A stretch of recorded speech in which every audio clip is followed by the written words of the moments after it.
Hello, everybody. I'm Adam from the Rural Health Workforce Transformation Hub. And in this video, I'm going to be telling you about building the right partnerships for your rural health transformation program application or implementation.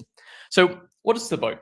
Well, the $50 billion Rural Health Transformation Program is rolling out across the US.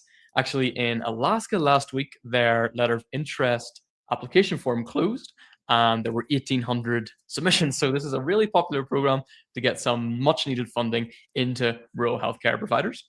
And a huge piece of this program is about collaboration across healthcare providers, across facilities, across systems, in order to affect real change in the delivery of rural healthcare.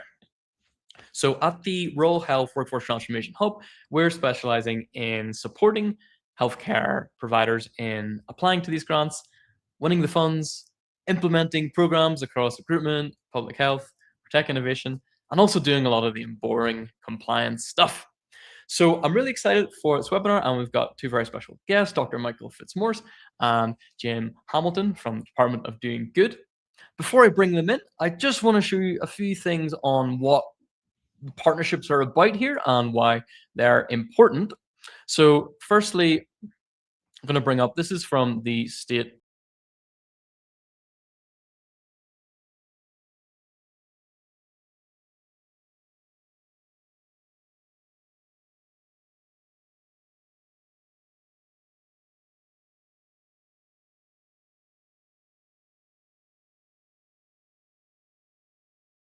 up a little video that they did and a presentation on their program. And there's a representative from BDO, the accounting firm, telling us a little bit why partnerships are important. A lot of your organizations probably will not be able to carry out every single thing yourselves. So that's going to require you to go out and contract. So because this is a federal program, recipients of the federal grants, which is you as an applicant, you're going to have to comply with all the usual kind of procurement, compliance, audit, performance and reporting requirements of federal grants. And that might be a bit of a burden for you as an organization, and you're going to have to bring in partners to do that. Vendors across the space have been putting out information on how you can partner with them. So this is one from a company called PearSuite, specialized in CHA kind of activation and tracking of their work. And partnerships can come in a variety of forms for this program. So there's this sort of vendor, which is a tech firm where you'd be funding implementation of their solution. Here, our company, we're helping with recruitment, relocation, telehealth, attitudes and beliefs. And it could be that complicated piece of compliance, the crap, compliance reporting, audit, procurement, which you might need to bring a partner in to organize it all into a streamlined way. So I'm going to bring in our two guests today, and they'll tell you a little bit about who they are and what they have to speak to when it comes to partnerships in this program. So first, we have Dr. Michael Fitzmaurice. Do you want to introduce yourself? Yeah. Hey, everybody. Yeah. So I'm Dr. Michael Fitzmaurice. My background is peripheral nerve surgery. And what's interesting is I used to get patients from all 50 states, but a lot of them would come from rural communities. So I had an interesting background of learning about what their issues were. And then, of course, talking with providers in these communities, learning about all the nuances that, they dealt with as practitioners and what the patients were dealing with to get services. So that was my background. And then, of course, aligned with this group. And it's extremely rewarding to be able to help these providers. I mean, I've talked to so many providers and organizations who have great goals, great ideas. And now that these funds are available, finally be able to put programs together to help these communities out. Yeah. And thank you for your work so far. So Dr. Fitzmaurice has been helping us with partnering as a partner for healthcare employers, and we just submitted 5 letters of interest in Alaska. So he'll be speaking a little bit about that and how our partners have partnered with us and how we have helped them get partners. There's a lot of partnerships going on here. So I'm going to bring in an Alaska-based provider next, Dr. Jim Hamilton, and he's going to tell you a little bit more about his application journey to the Rural Health Transformation Program and a little bit more about his history and organization. So, welcome, Jim. Can you hear us? Not sure if you can hear us. Hey guys, I'm not Yeah, there able you to go. hear you for some reason here. Okay. Well, let's just bear with Jim as he gets that fixed up. And as we're waiting, I will hand it back over to you, Michael. Well, so Jim is an excellent example of some of the stuff we've done, right? So we have aligned ourselves with other consultants, other partners throughout regions. And Jim is an example of somebody that's well connected in the Alaska community and helping us align other groups, other organizations with these partnerships, which are so critical for these grants. So that's part of what we've been able to do is build this huge network up to help these organizations who are applying for these grants. Because as you pointed out, these additional partnerships are critical for these next stages of funding if they're going to come around. Yeah, I mean, it's important at any stage. If you're applying or if you've already applied, you need to think about if you win the funds, how you're going to implement it. You can hear us now, Jim? I can. Yeah. Hey, we're having a windstorm here, and so my internet might be in and out. Sorry. It would happen on today, right? No worries. I've seen there's extreme weather across Alaska and across the country, actually. So hope you're Yeah. keeping safe. We're just asking if you could give us a bit of introduction about yourself, your company, and your application journey for the Rural Health Transformation Program. Yeah, sure. Hey, I live here on the Kenai Peninsula in Kenai, Alaska. I love it here. Third time to live here. Who gets to do that in Alaska? Yeah, I've been back 10 years. And I come from a business background, a nonprofit background as well, and have a couple of businesses and own a kind of a cool restaurant here, steak, seafood here on the peninsula. You guys get down to Alaska, take you out for a steak. And been a coach and consultant for about the last 20 years with businesses, organizations, moved that Better Path coaching several years ago to a next level called Department of Doing Good, and kind of consulting and coaching, executive coaching leaders across the globe, and consulting with organizations on culture and strategy and structure and all that cool stuff process. I love that stuff. I'm a team coach. And really excited, though, about this RFP, and really excited about partnering with you guys. Man, you guys are tremendous at the Hub. You have really helped us. I've done RFPs before, but this is a big one, and this is different than other RFPs. And you have helped us make a story, and I'm sure you're going to want to hear some of that and talk about that as far as partnership goes in a little while. But Department of Doing Good is an LLC. It's a business.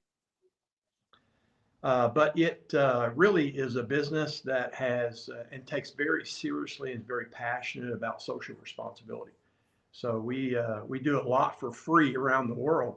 And so it's good to think about how we might get paid in an RFP to do something that we love and that really helps people. So we're a people, profit, planet with the 3 Ps, organization and company.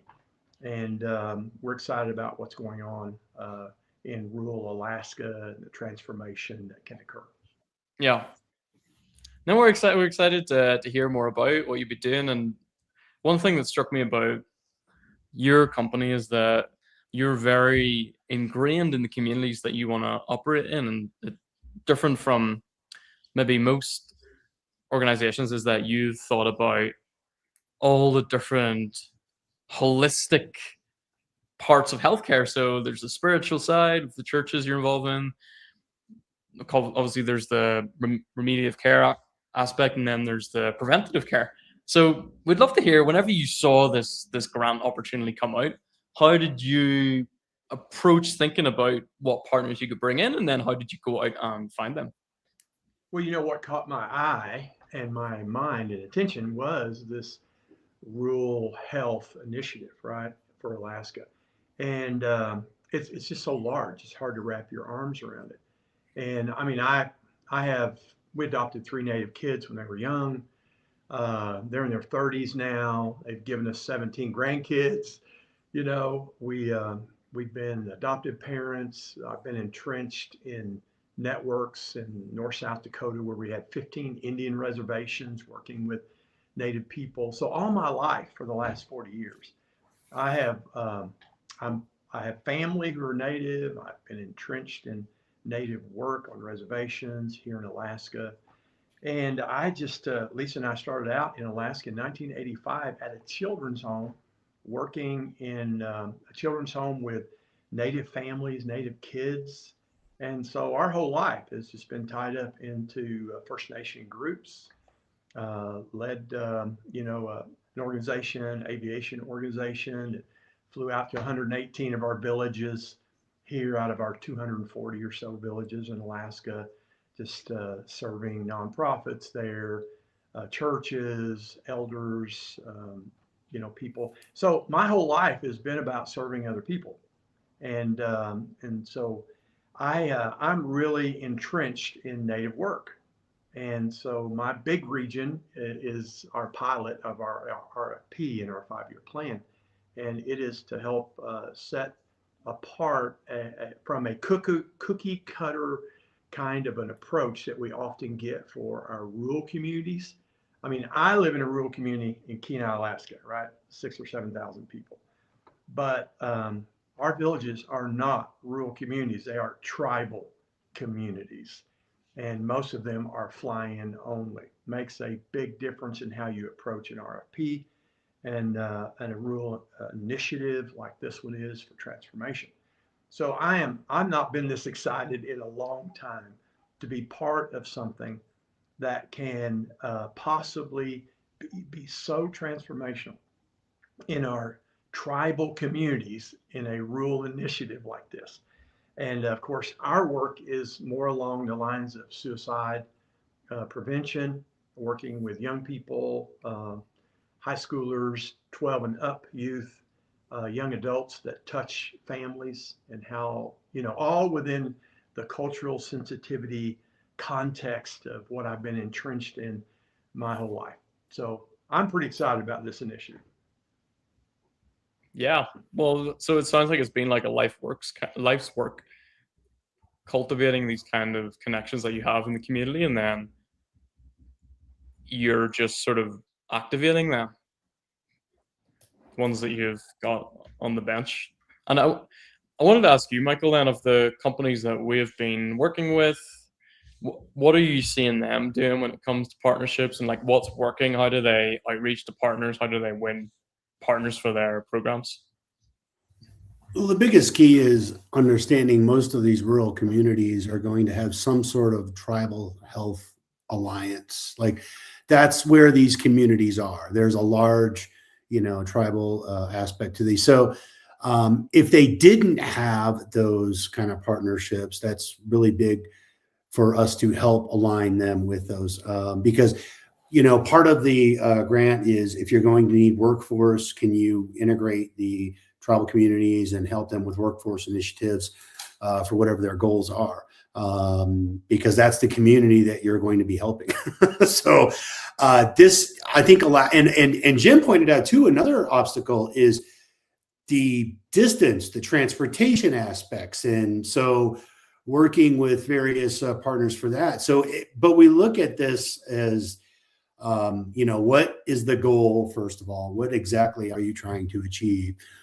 Then looking out and seeing what the most, optimal partnerships are. If a lot of times they already have an idea of some sort of partnerships nearby, but they might have an idea, but they may not know how to go about doing that. And that's where we can help out, certainly from our expertise of already working with them. And then of course, with Jim there, we can help align these partnerships. So that is the biggest one, is I think the tribal communities as a hub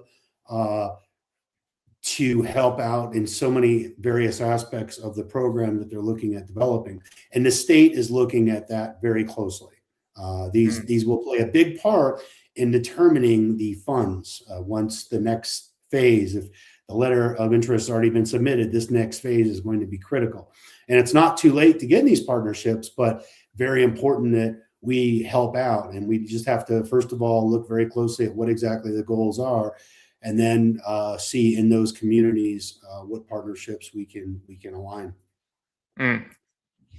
And I want to ask you both, and thank you for that, because you're right, in Alaska particularly, it's all rural healthcare is very much centered around the tribal health consortiums.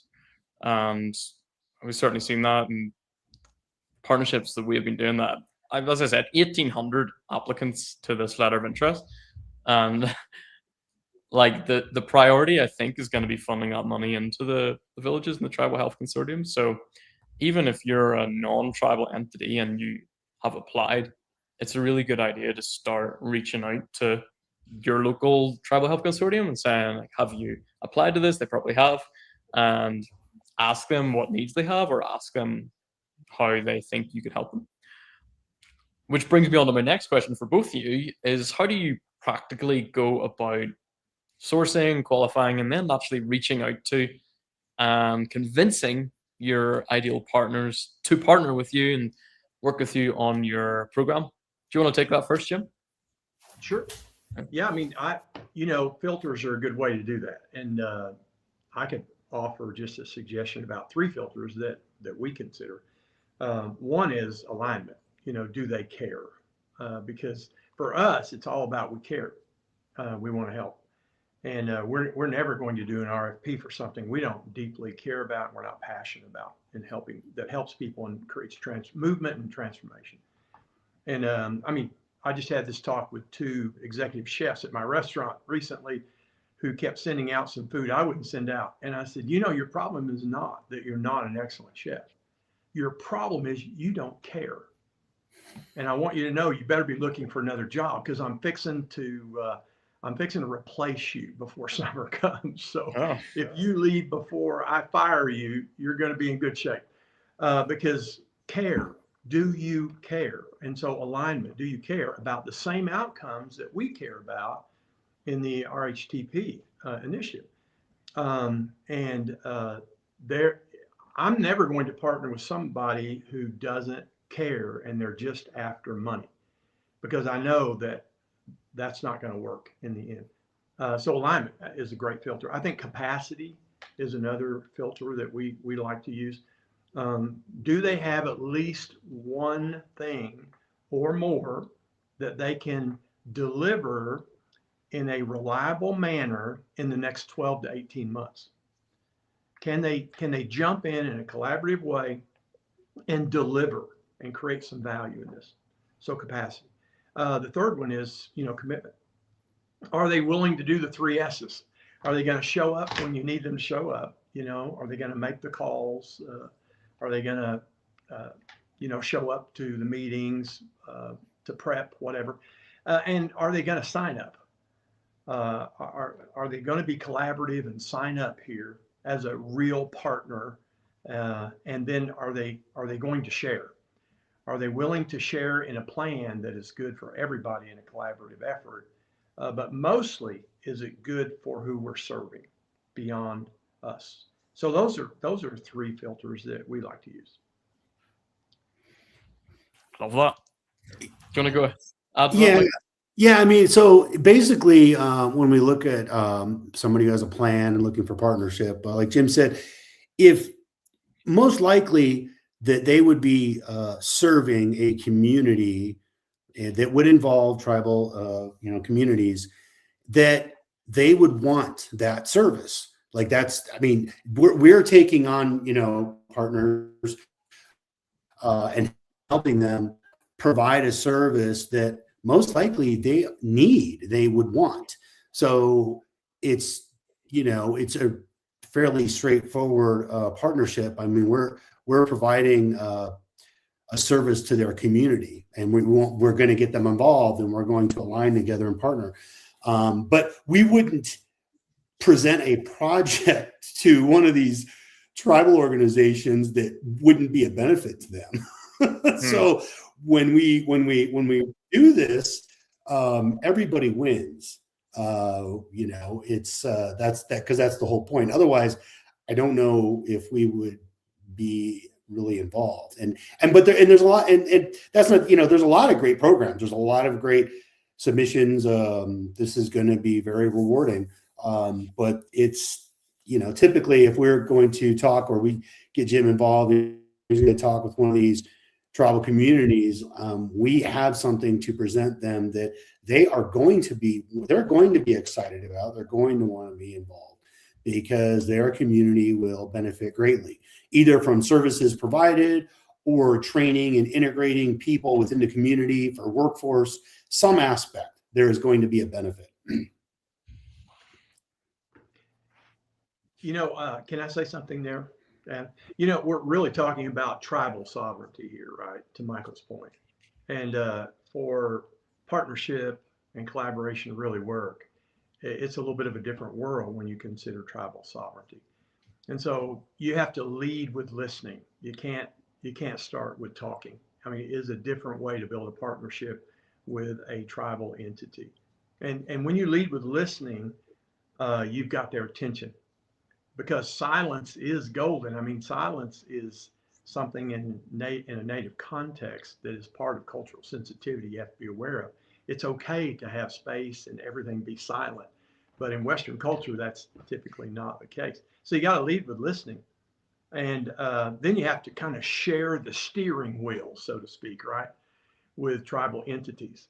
You can't just start off with thinking that you're going to just say to somebody, hey, let me show you our plan. I mean, that's not going to work with a tribal entity. You got to share the steering. You got to let them drive too. Yeah. And so you can't start off talking about an MOU, and are you interested in signing up for this MOU with us? You've got to map it out with them and help them see that you're on the same page with them, not that they're on the same page with you. Really needs to be about them, how not we, but how this whole process, this whole initiative doesn't just help you and your entity, but it helps your community, and it helps our tribal villages, and it helps all of us together. And then you have to kind of protect the sovereignty in writing when you deal with tribal entities. You have to make absolutely sure that you clearly state the kind of data, the cultural practices, the decision-making process. You've got to respect the tribal authority, agree on frameworks and federal requirements and all that. And that's the stuff you guys are really good about. And you come in as a hub and really help with, I think, is help navigate some of that. But that stuff has to be written out so that they have some assurances of what's going to go on. Then you can talk about deliverables. You can talk about how we align in the results we're looking for, and how that creates not just a balance, but rhythms. You have to remember, in Alaska, we're not about balance. We're about seasons, rhythms. We live in rhythms here.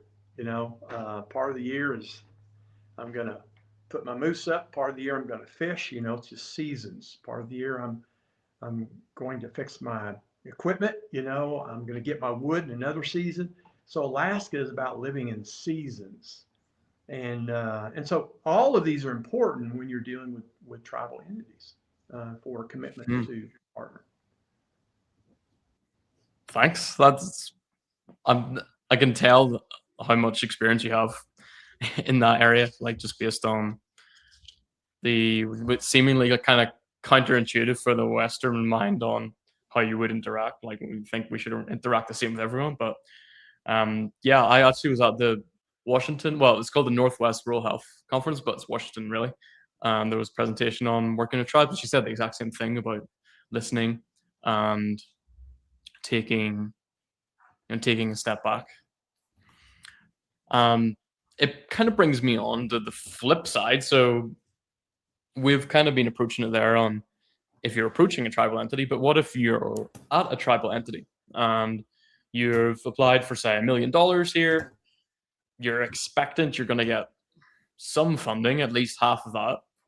How should they think about planning out who they're going to subcontract things out to? You might have saw in the video I shared earlier, this is a key kind of requirement of the program, that entities are going to have to follow the kind of federal standard for procurement. Do either of you have any tips on bigger healthcare providers or tribal entities and how they can go and find the right people to do their admin or do their marketing or do their recruitment? Do you want to take that, Michael?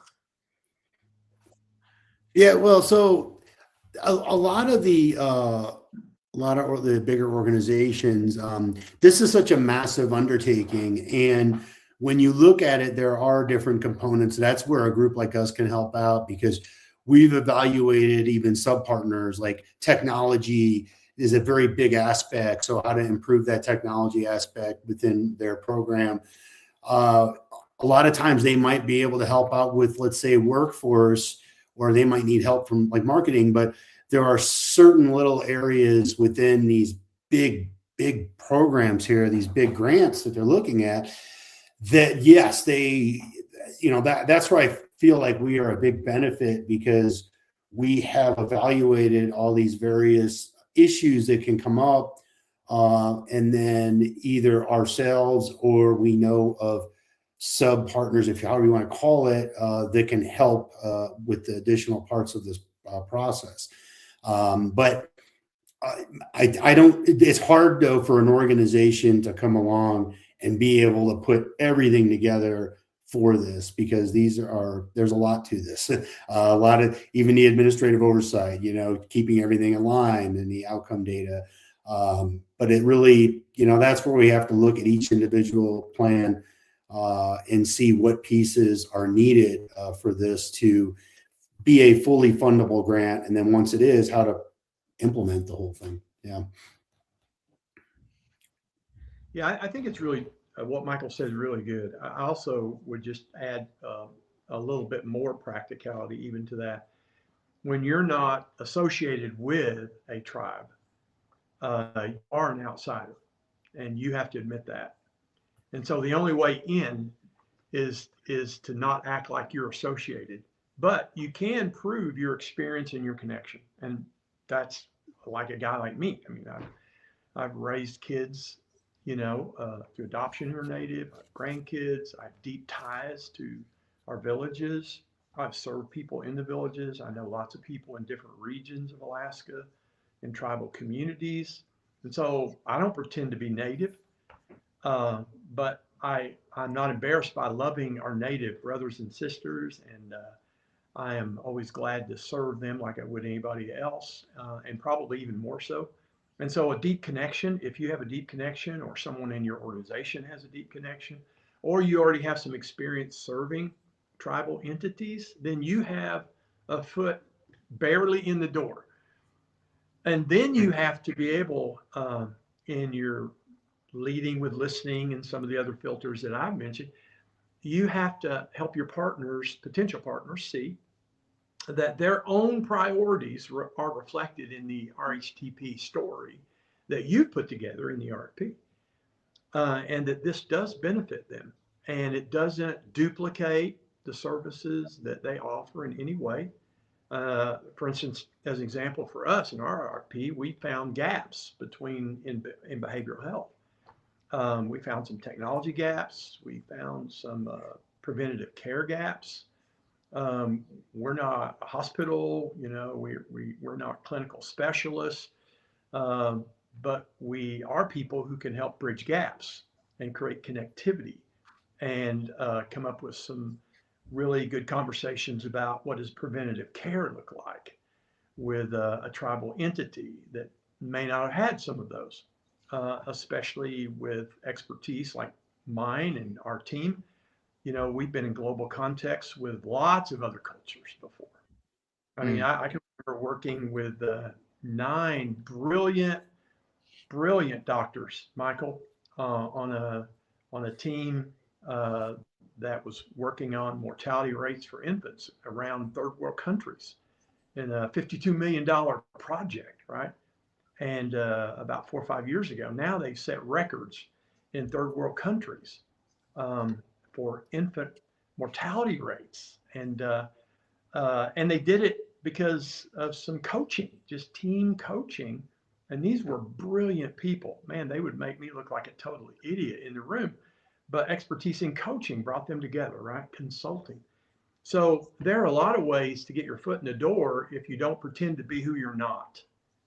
Just be who you are. And when you barely get your foot in the door, let them see how you can serve them. And I really believe when tribal partners see that the program, the initiative itself, and what you have to offer strengthens their, your potential partner, their long-term vision, and it doesn't create a parallel system. And you honored their sovereignty, you strengthened their application as a partner, and I think that works. Yeah. Thanks for sharing that. I think the wind cut you off a little bit at the end, but we did get it.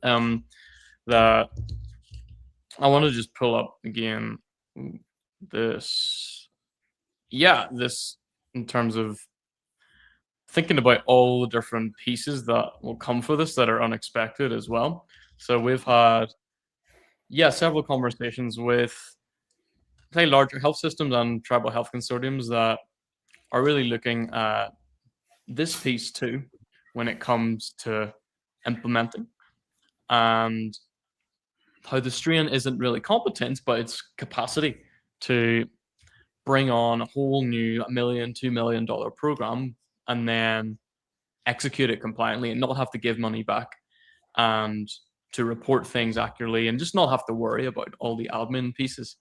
So when it comes to sectors such as this or areas such as this, I think the vetting stage, it's important for organizations to reach out to firms that have familiarity with the program and with federal grants like this, preferably all in one. That we've created sort of an all-in-one box for this, rather than bringing 4 different organizations, one to do your performance reporting, one to do your audits, etc. And then also just seeing who they work with, like you said, Jim. Are they based in communities where are similar to your community, or have they worked with organizations that are similar to yours?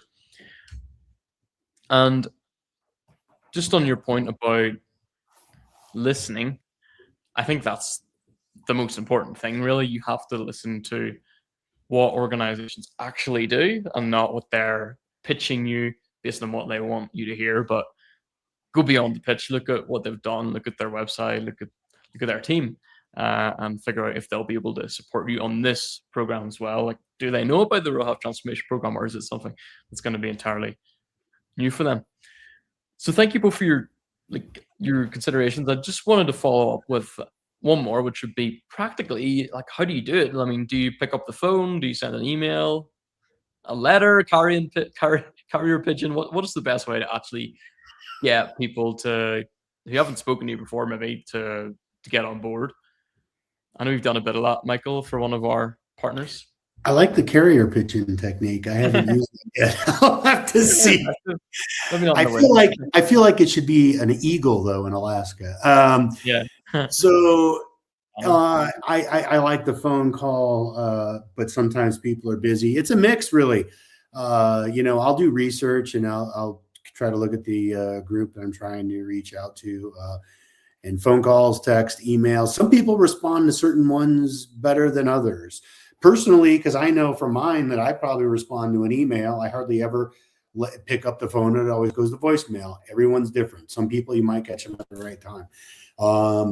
And sometimes it may take a few days. So, but then what is the purpose? Do we have an underlying aspect that we're really trying to help out with, which is, that's what I believe we are when we talk to possible partnerships for these groups, because we're not going to be involved with something that is kind of outside, the scope of doing good for the community. So usually it's exciting to be able to engage with somebody because we can usually provide some sort of useful, aspect to their community, which is really exciting. And so once you do get them, then, that builds that up.